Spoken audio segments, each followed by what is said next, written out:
Hello students. आज हम start करेंगे 9th स्टैंडर्ड की न्यू टेक्स्ट बुक जो भी आई हुई है उसका सेकेंड चैप्टर जो कि है इंट्रोडक्शन टू लीनियर पॉलिनोमियल्स। अभी इसकी टेक्स्ट बुक्स मार्केट में अवेलेबल नहीं है, सो हम ये प्रिंट आउट मैंने निकाला है, हम इससे सॉल्व करेंगे। तो स्टार्ट करते हैं। हम पहले देखते हैं कि लीनियर पॉलिनोमियल होता क्या है। तो लीनियर पॉलिनोमियल की जो डेफिनेशंस है वो इस तरीके से है। A linear polynomial is an algebraic expression where the highest power that is degree of the variable is exactly 1।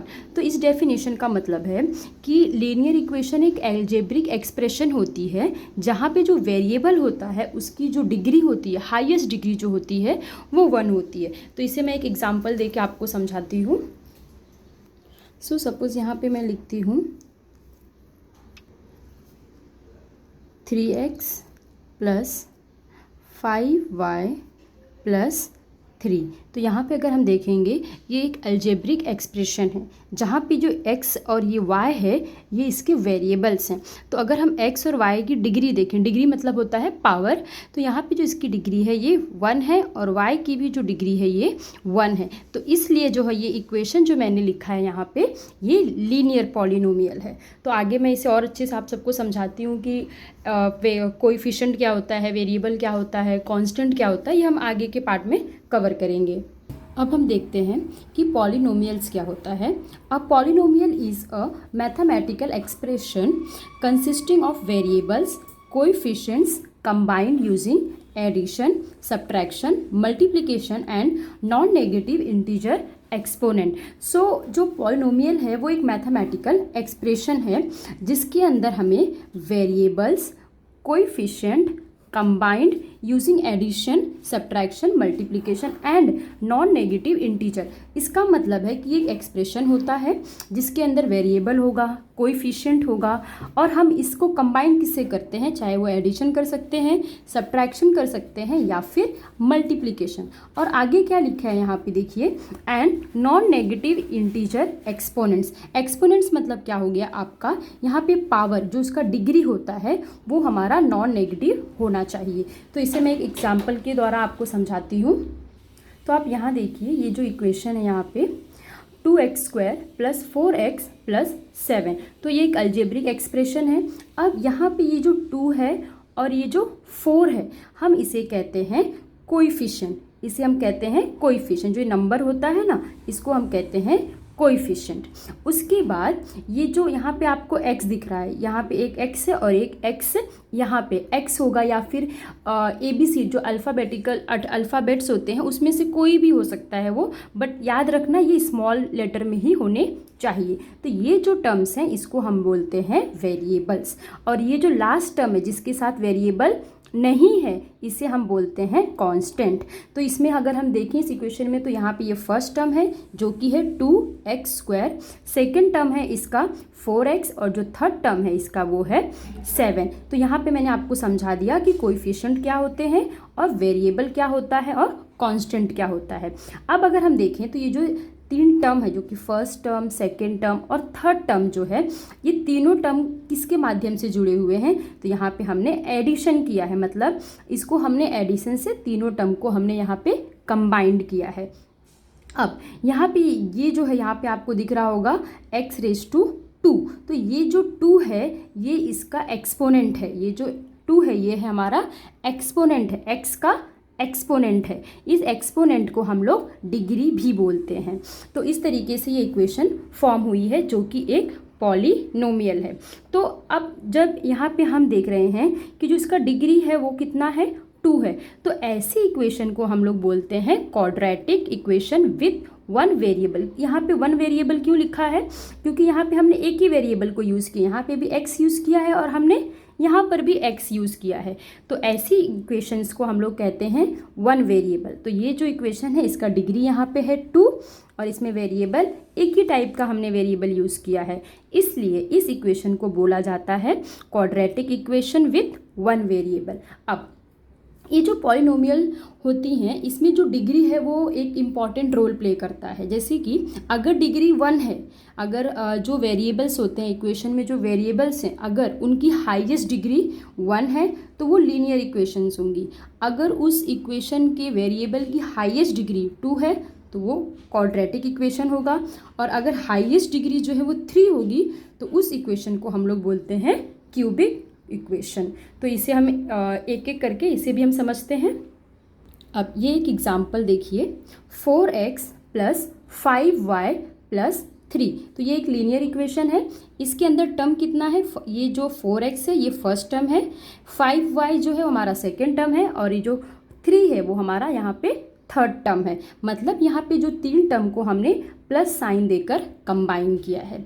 सो यहाँ पे ये जो 4 है और ये जो 5 है ये हमारा क्या है, कोएफिशिएंट है, और ये जो x और y है ये हमारे वेरिएबल्स हैं, और ये जो 3 है इसके साथ कुछ भी वेरिएबल नहीं है, इसलिए ये हमारी कांस्टेंट वैल्यू है। तो अब अगर हम यहाँ पे देखें तो वेरिएबल क्या है, x एंड y, मतलब इसमें कितने वेरिएबल हैं, 2 टाइप्स के वेरिएबल हैं, तो इसलिए हमने यहाँ पे लिखा है 2 वेरिएबल्स। अब इसकी डिग्री देखते हैं।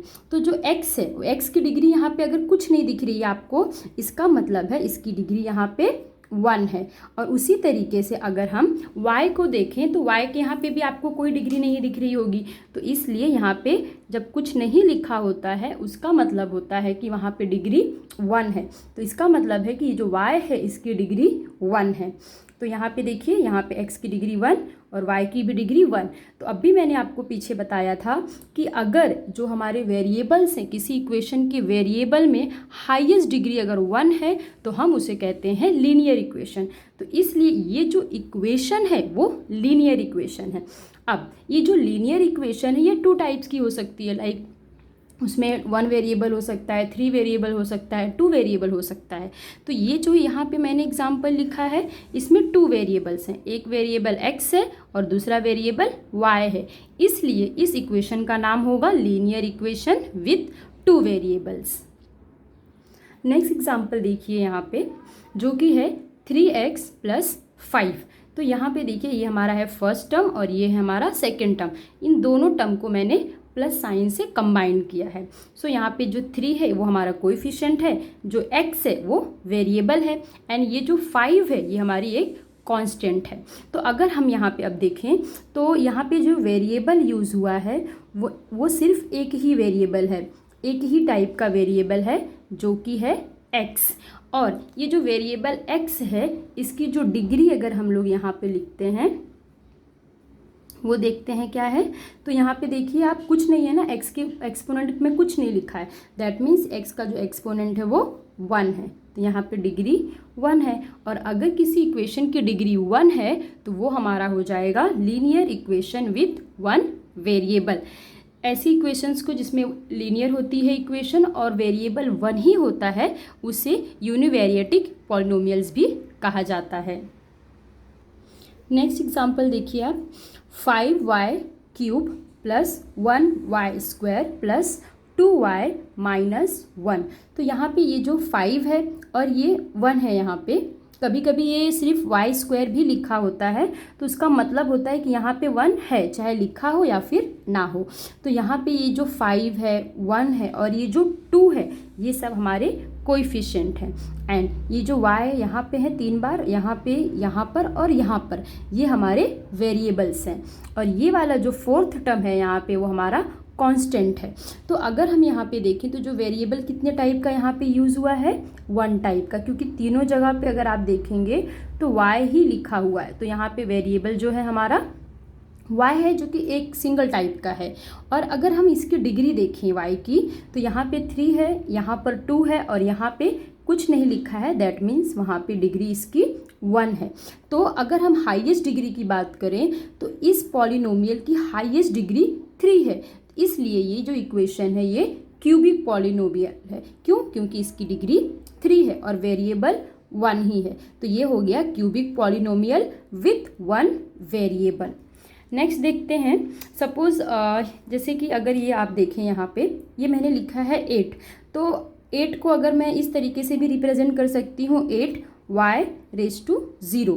तो हमें पता है कि अगर किसी वेरिएबल की जो डिग्री है वो अगर 0 होती है तो हम उसे किससे लिखते हैं, 1 हो जाता है। अगर हमें पता है ना, अगर कोई वेरिएबल है अगर उसकी डिग्री 0 है तो उसका वैल्यू 1 आता है। तो इसी तरीके से यहाँ पे y रेज टू 0 की वैल्यू 1 और 8 से 1 मल्टीप्लाई करके हमें वो नंबर ही मिलेगा।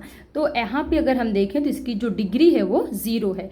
और इस टाइप के जो नंबर, सिर्फ नंबर अगर आपको दिया है 8 हुआ, 5 या 3, कुछ भी एक नंबर अगर दिया है तो वो कांस्टेंट पॉलिनोमियल्स होते हैं। अब हम कुछ की पॉइंट्स देखते हैं जो पॉलिनोमियल्स के कुछ की पॉइंट्स होते हैं। जैसा कि पहला की पॉइंट है एक्सपोनेंट्स और डिग्री से रिलेटेड, जो कि है exponents and degree must be non negative integer. मतलब कि जैसे मैंने ये इक्वेशन लिखा है तो अगर हम इसका एक्सपोनेंट देखें, यहाँ पे वो कितना है, 2 है, यहाँ पे कुछ नहीं लिखा है, दैट मीन्स 1 है। तो ये जो मतलब जो वेरिएबल्स होते हैं जो उनकी डिग्री होती है वो कभी भी नॉन नेगेटिव इंटीजर्स होने चाहिए, मतलब इसकी वैल्यू नेगेटिव में होनी नहीं चाहिए। सपोज अगर आपने x रेज टू -2 लिखा है तो ये एक्सेप्टेबल नहीं है। तो जो वेरिएबल्स होते हैं उनका एक्सपोनेंट्स जो होता है, या फिर हम ये कहें कि जो उसका डिग्री होता है वो हमेशा नॉन नेगेटिव इंटीजर्स ही होना चाहिए। नॉन नेगेटिव इंटीजर्स मीन्स 0 हो सकता है, 1 हो सकता है, 2, 3 सो ऑन, कुछ भी हो सकता है, लेकिन नेगेटिव में हमें कभी नहीं लेना है।